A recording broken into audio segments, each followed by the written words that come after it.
advice nyo sa mga naglalaro ng chess na kabataan o kaya kahit anong edad? So, dapat ito iligan mo talaga yung hilig mo mag-chess para yung isip mo talaga nakatuon sa chess.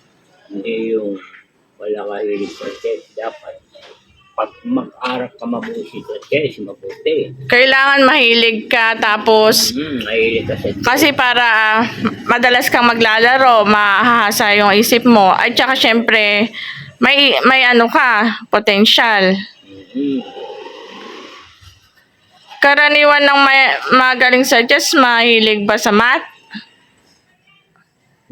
Maaari, may kaugnayan din yun. Mahusay ka sumay, Analyze.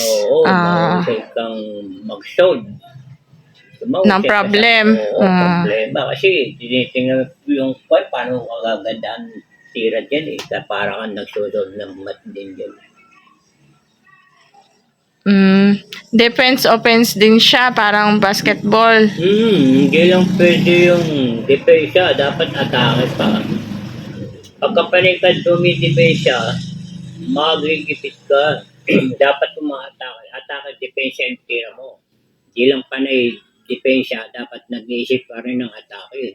Para hindi tuloy-tuloy atake ng kalaban. Kasi panikad tuloy-tuloy atake, panikad di depensa, hindi bandang uli, nagigipit ka. Kaya kung depensa atake, yan lang pero andyan. Dumipensa ka pero may atake ka dapat. Pati siya magdidepensa rin. Hindi lang ikaw magdidepensa. Depensa atake kasi yung tira mo. Didepensa rin siya, magdidepensa.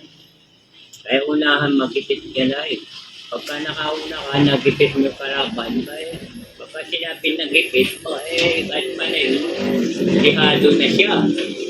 Gipit tayo, kaya nagipit mo, kaya dihado. Tsaka sasakot ulo niya. Hanggang sa matalo na yun. Pagka hindi nakasurvive, talo.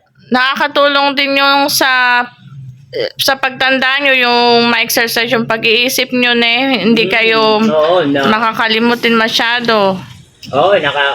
Nakukuha yung isip mo kasi dyan. Exercise. Nawawarm up ka. Nahasa.